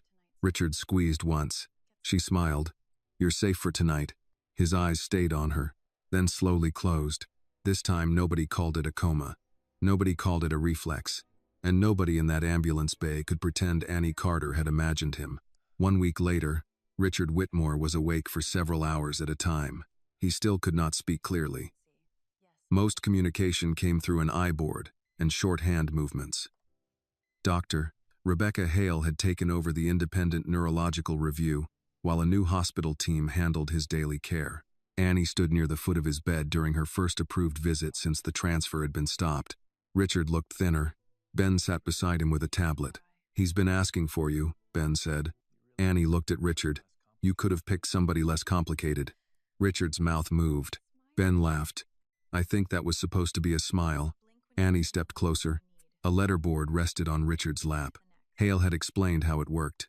Richard looked toward groups of letters, then selected them with controlled eye movement. Annie sat. "What did you want to tell me?" Richard began. It took almost 2 minutes.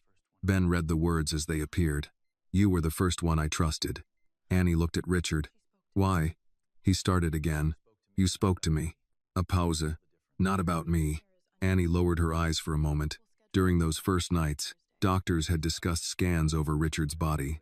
Lawyers had discussed trusts. Family members had discussed transfer plans. People had stood beside his bed and talked as if he had already left the room. Annie had talked to him. "You scared me," she said. Richard selected another word. "Sorry." "That doesn't fix it." His mouth moved again. This time Annie recognized the smile. Richard's recovery did not happen quickly. 2 weeks later, he could swallow small amounts of water without assistance. A month after that, he began forming short words. Physical therapy was harder. Some mornings he could sit unsupported. Other mornings his muscles would not cooperate.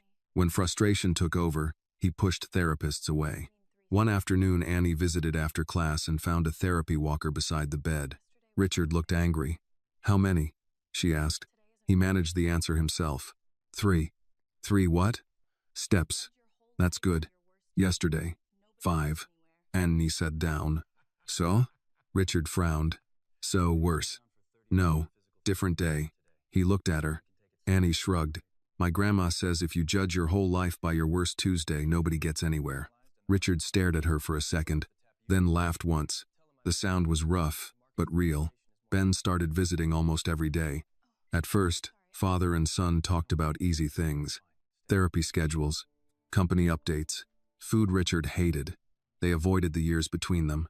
Then one evening Annie arrived and found Ben standing near the window while Richard sat in a rehabilitation chair.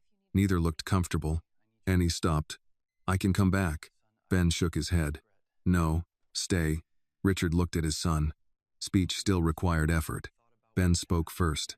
When you were asleep, I thought about what would happen if you never woke up. Richard waited. Ben continued.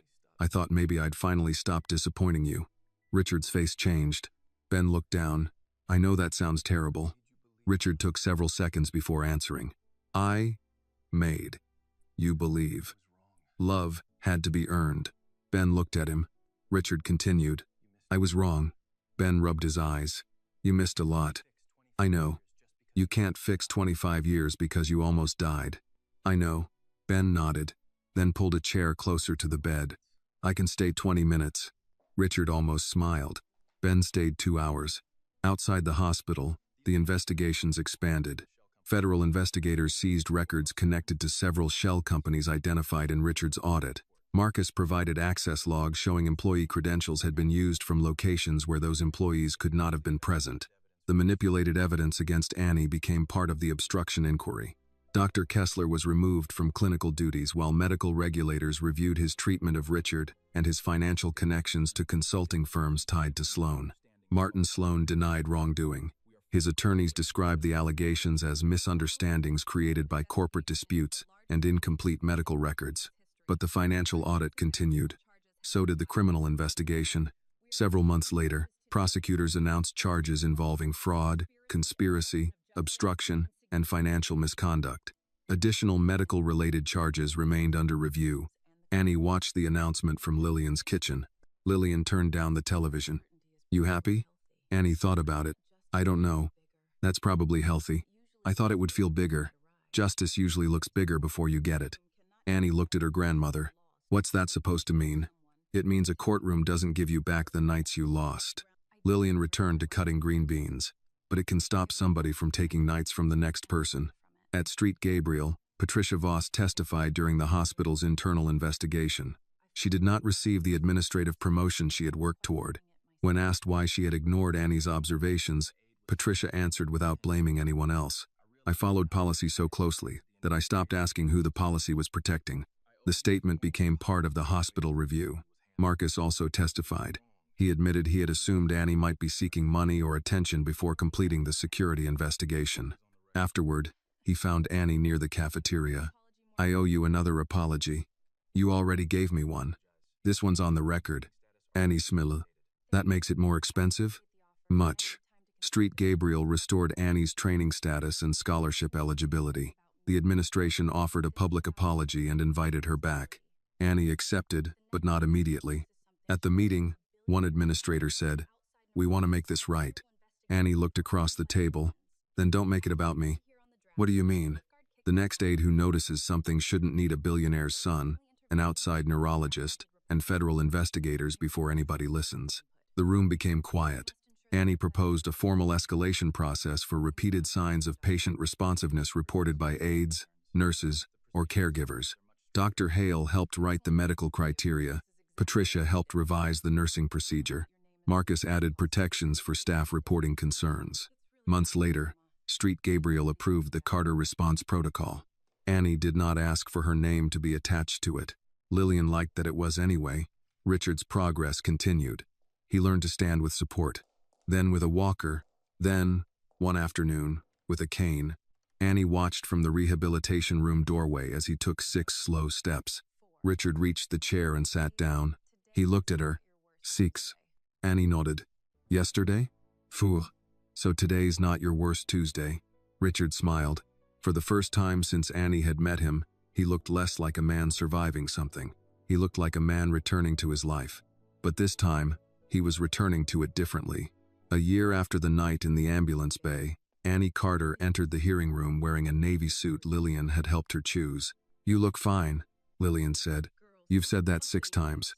You've checked your sleeve 12. Annie stopped adjusting it. Lillian wore the same church coat she saved for funerals, weddings, and days she believed required respect. She carried her purse with both hands and walked beside Annie through the security checkpoint. Reporters filled the back rows. Some had covered Annie during the first week, when she was described as reckless, confused, or looking for attention. Today they waited for her testimony. Richard Whitmore sat several rows behind the witness table. He was 51 now. A cane rested against his chair. Ben sat beside him. Eleanor was on the other side. Richard no longer needed help to keep his head upright. His speech had improved, though long conversations still tired him. Annie looked at him. He nodded once. The committee chair called her name. "Miss Carter, please come forward." Annie sat at the microphone. The first questions concerned hospital procedure, patient observation, and the Carter response protocol. Then one committee member leaned toward her.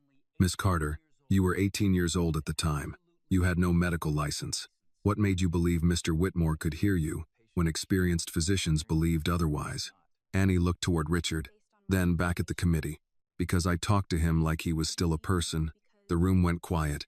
She continued, "I didn't know what was wrong with him. I wasn't qualified to diagnose him, and I never claimed I was. I noticed that he responded to certain instructions. I reported it. When the same concern was repeated by people with higher titles, it was taken more seriously." The committee member asked, "Do you believe your age played a role?" "Yes." "Your position?" "Yes." A pause. "Your race?" Annie did not answer immediately. "I think people make decisions about who sounds credible before they realize they're doing it. Sometimes age is part of that. Sometimes money is. Sometimes race is. In my case, I think all 3 mattered." Lillian watched from the audience. Annie went on. "The problem wasn't that everyone was cruel. Most weren't. The problem was that enough people assumed I probably didn't understand what I was seeing." Another member asked, "What lesson should hospitals take from this?" Annie thought of Patricia, Marcus, Grace, Dr. Hale, Richard lying awake while people spoke over him. If a patient can't speak, the system should become more careful, not less. She paused, and if somebody with less authority notices something, that shouldn't make the information less important. The hearing lasted another hour. When Annie stepped away from the table, Richard was waiting near the aisle. He held out his hand. "Good job." Annie smiled. "You heard all of it?" Richard raised an eyebrow. "That joke is getting old. It's still funny. Debatable." Ben joined them. "She did better than you ever did in front of Congress." Richard looked at him. "I was never questioned by Congress." "Exactly. Still better." Richard gave his son a look, then laughed. The sound came easier now. Outside the building, reporters gathered near the steps. Annie expected questions. Instead, Richard moved slightly behind her. He did not take the microphone first. That mattered. One reporter asked Annie what she planned to do next. "Finish nursing school." Another asked if she planned to work for Richard's foundation. "No." Richard turned toward her. "You could have said maybe. You don't pay enough." Several people laughed. Richard nodded. "That sounds like someone in nursing school already." That evening, the Carter house was full. Lillian's church friends brought macaroni and cheese, collard greens, fried chicken, peach cobbler, and 3 different pans of cornbread. Mrs. Jenkins from 2 houses down complained that somebody had put sugar in one of them. Lillian replied, "Then don't eat that one." "I wasn't planning to. You've had 2 pieces." That was research. Annie sat on the porch with a paper plate in her lap and listened to the adults argue about recipes, church repairs, rising grocery prices, and which local news station had covered the hearing properly. For months, her life had been hospitals, lawyers, investigators, and cameras. This felt more important. People who knew her before any headline. People who would still know her after the headlines stopped. Lillian came outside carrying 2 glasses of iced tea. "You did well today." "Thank you. I mean it." "I know." Lillian sat beside her. "You know what bothered me most about all of it?" "What?" Everybody kept talking about whether you were too young to know something. Annie waited. Lillian looked toward the street. Older people do have experience. That matters. But experience should teach us when to listen, not give us an excuse to stop. Annie leaned against her shoulder. You're getting philosophical. I'm 75, I've earned it. A month later, Annie started her next nursing school rotation at Street Gabriel.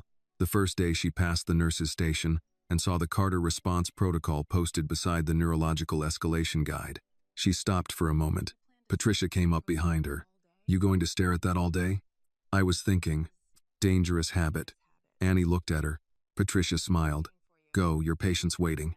1 year after the crisis, Richard returned to Street Gabriel for a patient advocacy fundraiser. Annie found him in the same corridor outside room 1107. The room now held another patient. Richard stood with his cane. You remember this hallway? He asked. Hard to forget. You were scared of Patricia. I was not. You were. I was respectful. Terrified and respectful. Annie laughed. Richard looked through the glass toward the room, then back at her. Do you remember the first thing you said to me? I said a lot. You said you'd hold my hand through the night.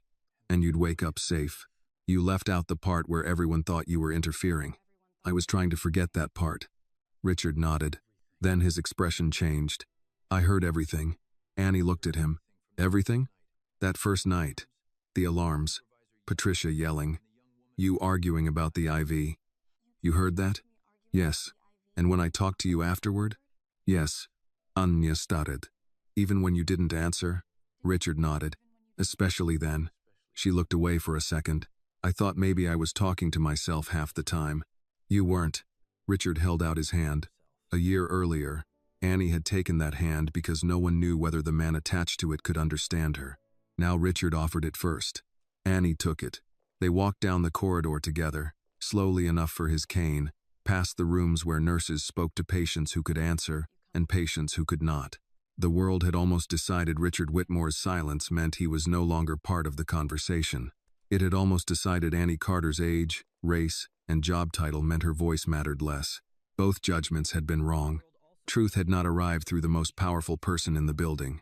It had started with an 18-year-old girl who noticed a hand move, stayed long enough to ask why, and refused to stop listening. This story reminds us that truth does not always come from the person with the highest title, the most money, or the loudest voice. Sometimes it comes from someone young, overlooked, and easy to dismiss. Annie teaches us that real compassion means listening when others have stopped listening, while Richard's journey shows that silence should never be mistaken for helplessness. The story also warns us that loyalty without accountability can become dangerous, and that rules meant to protect people can fail when fear, prejudice, or ambition takes control. In the end, justice begins when we choose to see the human being in front of us, respect their dignity, and refuse to look away when something is wrong. This video is a work of fiction created with the assistance of artificial intelligence. All characters, events, and situations are not real and do not represent any actual people or true stories. The content is intended for storytelling and emotional illustration only.